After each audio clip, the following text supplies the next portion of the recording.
That appearance isn't just about him enjoying the applause. He's sending a message to the Senate. For sure. Like, not only are you entertained, but these are my people, and are you willing to fight? Because here's who I have. Let's have a look at the bizarre carnival that's unfolding around the UFC. You know we've had Dana White on this show a bunch of times. He's a good, authentic man with integrity, and that integrity is being rewarded as he seems to find himself now at the center of the Colosseum he has created. And ladies and gentlemen, look who is now making his way to the world-famous octagon. Amazing, amazing. Elon Musk, Tulsi Gabbard, Dana White, Kid Rock. Kid Rock's just been there continual, isn't he? Kid Rock will go down as a kind of prophet. Like, he knew which way this was going. President-elect Donald Trump. I wish the people at home could hear the sound in this room. It's so loud in here. It is so loud. It's always loud when he comes here, but now that he's won, now that he's the president again, oh my God. He's got a lot of energy, isn't he? Like, don't you sometimes in your own life think, oh, I can't be bothered today? Like, it might be a challenge, like, sort of walking the dog. I remember when I smoked a lot of weed, sometimes, like, the remote control was on my own leg. And I'd think, I can't be bothered to get that. I can't be bothered to get the remote control off my own leg.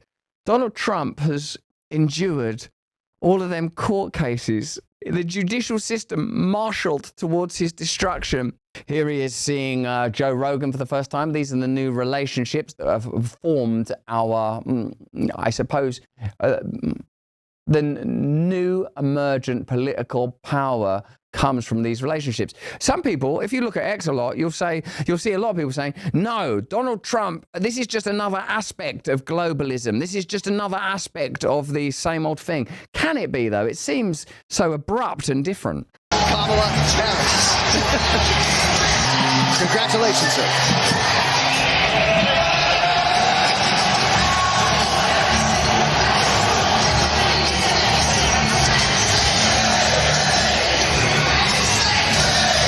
Congratulations.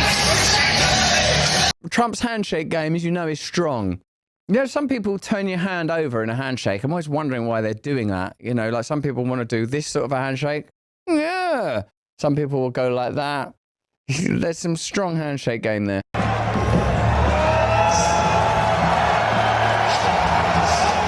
CNN are concerned about it, regarding it as a kind of new and emergent ancient Rome. New and emergent ancient Rome. A new and emergent ancient Rome.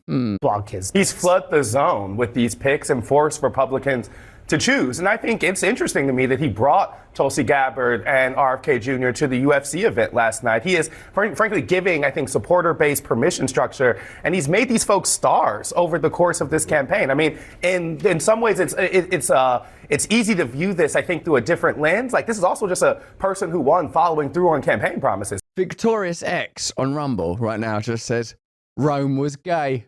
That's it. that's it.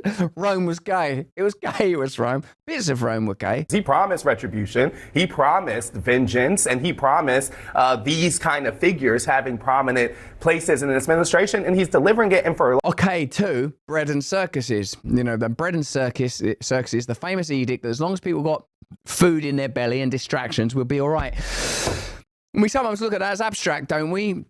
Like, oh, well, everyone else is as long as they got food in their belly, as long as they got some sort of McDonald's Happy Meal and some stimulating pornography to distract them, they're okay. But what about me? What about you? Like, what about right now? Are we distracting ourselves? Are you like a frog hopping from one lily pad treat to the next lily pad treat, little retreats, little escapes, little moments?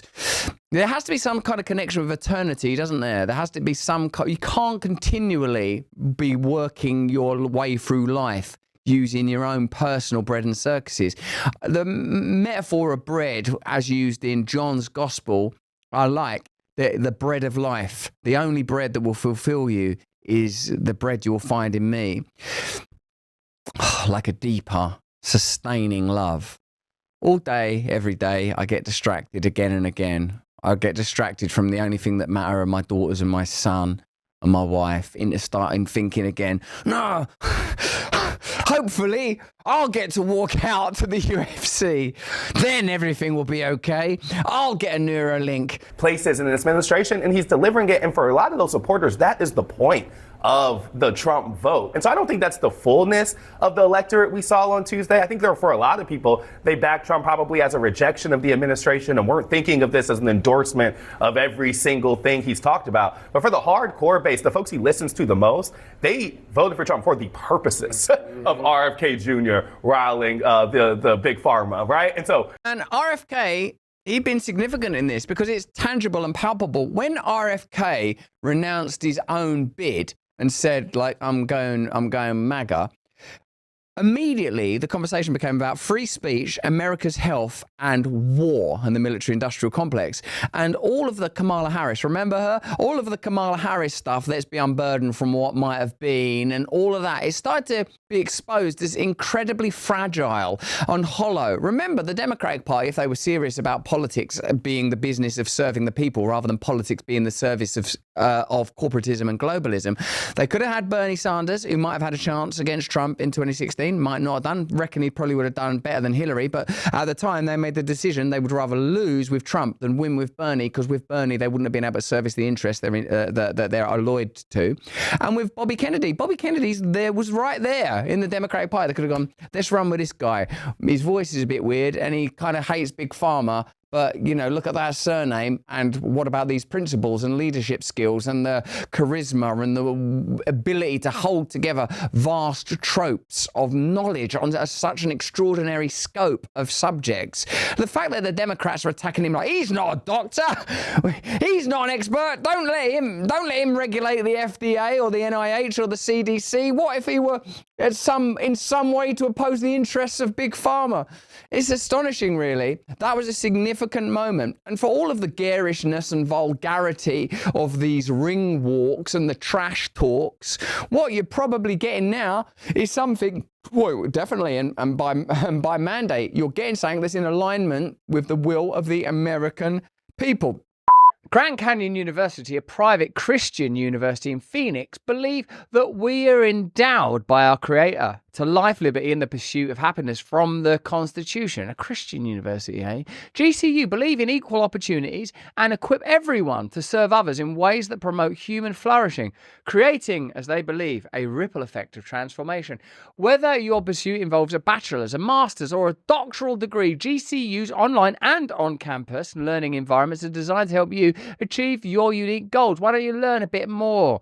With over 340 academic programs as of March 2024, GCU provide you with a path to fulfill your dreams. The pursuit to serve others is yours. Let it flourish. Wow, it's a very profound goal, isn't it? Because everything we do is about self, and this is about service. Find your purpose at Grand Canyon University. Private, Christian, affordable education. Visit gcu.edu/Russell. That's visit gcu.edu/Russell. 2 S's, 2 L's. Give it a try. Thanks. What they are going to force those Republican senators to do is make a choice on those calls, and they will be doing so with the backing of the electorate. I don't think we could just say that they won't get through. I will believe it when I see it. Yeah, I mean, and it really looks like ancient Rome here. This is sort of the conquering Republican Caesar who's going into the Colosseum, and everyone's cheering, and he's got his political gladiators with him.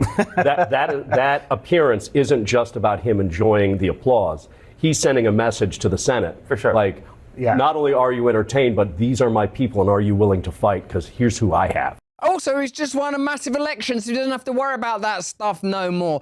The UFC is at the avant-garde of contemporary entertainment. It emerged out of, I suppose, the pugilistic sports that we've long enjoyed, the various categories of boxing, and to a degree, curiously, wrestling, even though much of wrestling is about actually, theatre, because there are essential truths available in wrestling that you can't get in other forms of sport because of the commedia dell'arte like amplification. UFC brought authenticity and truth. That doesn't mean that it's without corruption, say, for example. I'm not an expert in the way that it's run. I'm saying that it somehow is resonant because there are deep, violent, brutal, and beautiful truths available.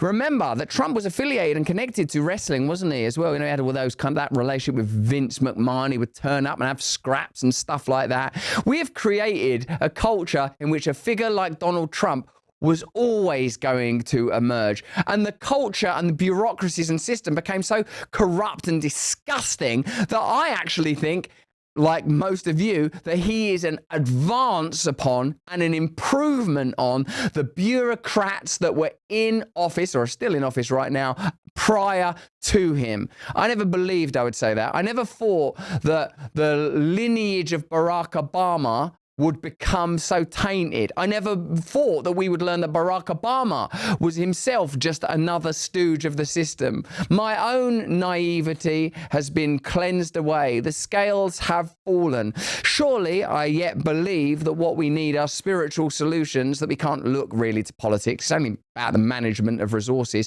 for solutions. We have to look beyond that we have to participate in the solution, that we have to find what our own sacrifice is, and then practice that sacrifice in order to create and generate a better world here, or at least a world of preparation and readiness. But, you know, here we are now. We're in a glorious new Rome, a glorious new era. Let me know in the comments and chat if you think it's going to be a radical and fast improvement, or if you yet have concerns. Let me know, all you lot watching me on Rumble. Hey, thanks for watching. If you want to see more uncensored content where free speech can flourish, join our live stream. Click the link right here to watch the next video if you want to, or become a member of a growing movement. Download the Rumble app and you'll be informed every time we make a new piece of content. Stay free.